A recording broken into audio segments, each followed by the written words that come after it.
আসসালামু আলাইকুম। তো এবার আমার তহিনা চ্যানেলটির পক্ষ থেকে সকলকে স্বাগত। প্রিয় শিক্ষার্থীরা, আজ ফ্রেশ প্রিপোজিশন তুলে ধরবো। মানে হচ্ছে দুই বা ততোধিক ওয়ার্ড যুক্ত প্রিপোজিশন হচ্ছে ফ্রেশ প্রিপোজিশন। উদাহরণ সহ উল্লেখ করেছি আমি, এগুলো কিভাবে বসে আমি বুঝিয়ে দেব। গত ভিডিওতে আমি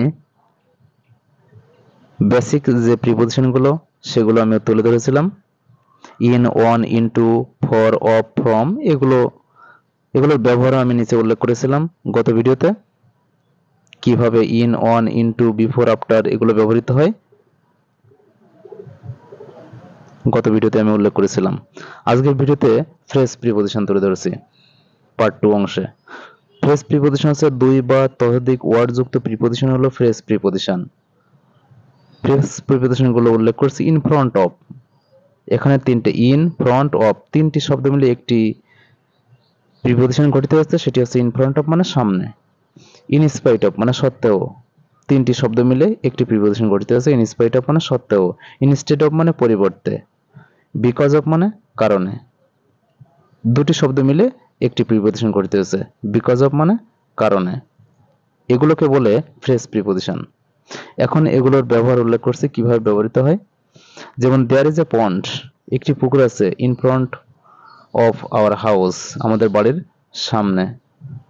এখন there is a pond dash our house যদি এভাবে থাকতো, তাহলে অর্থ অনুসারে একটি পুকুর আছে আমাদের বাড়ির সামনে, যদি সামনে হয় বা সম্মুখে, তাহলে ইন ফ্রন্ট অফ এই প্রিপোজিশনটি ব্যবহৃত হবে। আমাদের বাড়ির সামনে একটি পুকুর আছে। নাম্বার 2,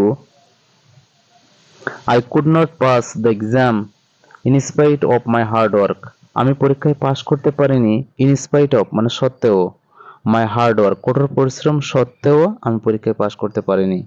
ইন স্পাইট অফ মানে সত্ত্বেও। এই এখানে যদি এরকম পরীক্ষায় থাকে I could not pass the exam dash my hard work, আমি পরীক্ষায় পাশ করতে পারিনি কঠোর পরিশ্রম ড্যাশ, তাহলে কঠোর পরিশ্রম সত্ত্বেও, আর সত্ত্বেও ইংরেজি হচ্ছে ইন স্পাইট অফ। এই ইন স্পাইট অফ এই প্রিপোজিশনটি ব্যবহৃত হবে।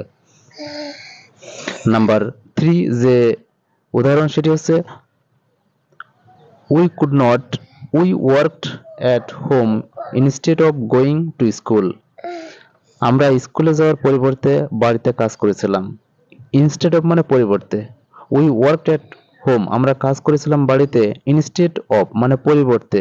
গোয়িং টু স্কুল স্কুলে যাওয়ার পরিবর্তে।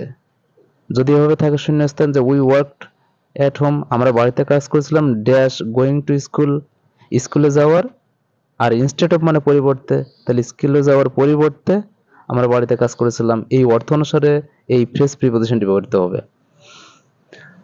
Number 4, I could not go to school, আমি স্কুলে যেতে পারিনি বিকজ অফ মাই ইলনেস, আমার অসুস্থতার কারণে। বিকজ অফ মানে কারণে। এই ফ্রেজ প্রিপোজিশনটি ব্যবহৃত হবে। I could not go to school, আমি স্কুলে যেতে পারিনি ড্যাশ মাই ইলনেস, আমার অসুস্থতার ড্যাশ, আমার অসুস্থতার কারণে। সেই কারণে অর্থগত যদি হয় তাহলে বিকজ অফ ব্যবহৃত হবে। কারণে অর্থগত প্রিপোজিশন বিকজ অফ, পরিবর্তে হলে ইনস্টেড অফ, ইনস্পাইট অফ সত্ত্বেও হলে ইনস্পাইট অফ, এবং সম্মুখে বা সামনে হলে ইন ফ্রন্ট অফ এই প্রিপোজিশনগুলো ব্যবহৃত হবে। এই প্রিপোজিশনগুলোকে বলে ফ্রেজ প্রিপোজিশন। আমি একটি করে উদাহরণ উল্লেখ করেছি এবং এই একটি দিয়ে তোমরা অনেকগুলো প্র্যাকটিস করতে পারবে। তো এবার চ্যানেলটি সাবস্ক্রাইব করে রাখবে এবং সাবস্ক্রাইবের সাথে সাথে পাশের বেল আইকনটি অল করে রাখবে, যাতে আমি যে ভিডিওগুলো আপলোড করব তোমরা সঙ্গে সঙ্গে পেতে পারো। Thank you very much.